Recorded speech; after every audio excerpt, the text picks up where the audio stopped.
رمضان کی راتوں میں بھی زوجہ کے قریب جانے سے منع کیا تھا. ایک صحابی تھے وہ رات میں کہیں چلے گئے, اب بڑے پریشان ہوئے, رسول اللہ صلی اللہ علیہ وسلم کے پاس آئے, عرض کیا یا رسول اللہ مجھ سے غلطی ہوئی, رمضان کی رات میں نے اپنی زوجہ کے قریب چلا. آپ نے فرمایا کیوں؟ وہ بڑا دلچسپ واقعہ ہے, بظاہر تھوڑا حیا کے خلاف بھی ہے لیکن اتنا بھی نہیں ہے. وہ کہہ رہے میری زوجہ کہیں پانی بھرنے کے لیے جا رہی تھی, ان کی پنڈلی کھلی تو میری نظر بیوی کی پنڈلی پر پڑی اور میں بس پاگل ہو گیا بیوی کے عشق میں. میں یہ اس لیے بیان کر رہا ہوں کہ جو لوگ نظر کی حفاظت کرتے ہیں وہ بیوی کے عشق میں پاگل ہوتے ہیں. جو دن رات انٹرنیٹ پر پنڈلیاں دیکھتے رہتے ہیں انہیں بیوی کی پنڈلی بھی کیا شکل بھی اچھی نہیں لگتی ان کو. بد نظری کا یہ عذاب ہے, وبال ہے کہ جو اللہ نے گھر میں آپ کے لیے بٹھائی ہے وہ آپ کو اچھی نہیں لگے گی. تو نظر کی حفاظت کیا کرو, اس سے آپ کو اپنی بیوی سے عشق ہوگا, محبت ہوگی. بات آ رہی ہے سمجھ میں؟ تو اب دیکھو کیسا روزے کی حالت ہے, رمضان میں پابندی ہے, اسلام میں حکم تھا جو رمضان میں بیوی سے ہم بستری کرے گا 60 روزے لگاتار رکھنے پڑیں گے.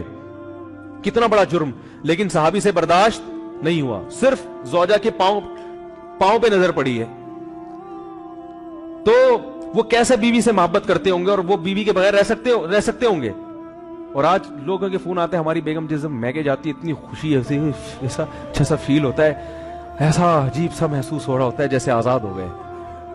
میں کہتا ہوں ظاہر ہے اب تمہیں موقع مل گیا کنڈی لگانے کا, ٹھیک ہے نا, اور یہ آنکھ مٹکے کرنے کا, تو خوش تو ہوگے.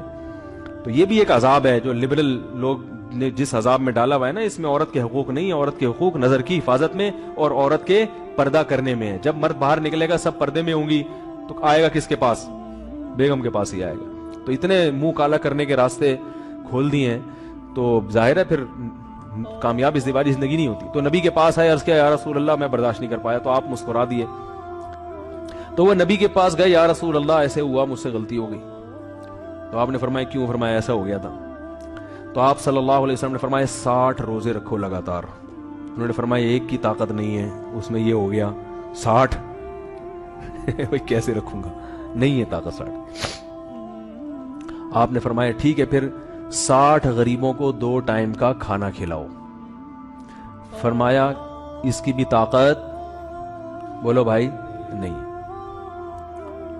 اتنے میں ایک صحابی لائے کوئی چیز صدقہ کرنے کے لیے.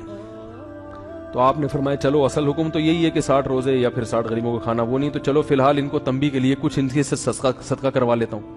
فرمایا چلو یہ فلاں خیرات کی ایک چیز لے کر آئے ہیں, تم یہ لے کے غریبوں میں بانٹ دو. انہوں نے فرمایا مجھ سے زیادہ غریب پورے مدینہ میں بھائی کوئی بھی نہیں. آپ صلی اللہ علیہ وسلم مسکرانے لگے, فرمایا جاؤ کھاؤ اور بچوں کو کھلاؤ. واہ بھائی غلطی بھی ہوئی اور گھر میں راشن بھی آ گیا. تو اس کے بعد قرآن کی آیت نازل ہوئی کہ احل لکم لیلۃ الصیام الرفث الی نسائکم ہن لباس لکم وانتم لباس لہن علم اللہ انکم کنتم تختانون انفسکم فتاب علیکم وعفى عنکم فالآن باشروہن وابتغوا ما کتب اللہ لکم.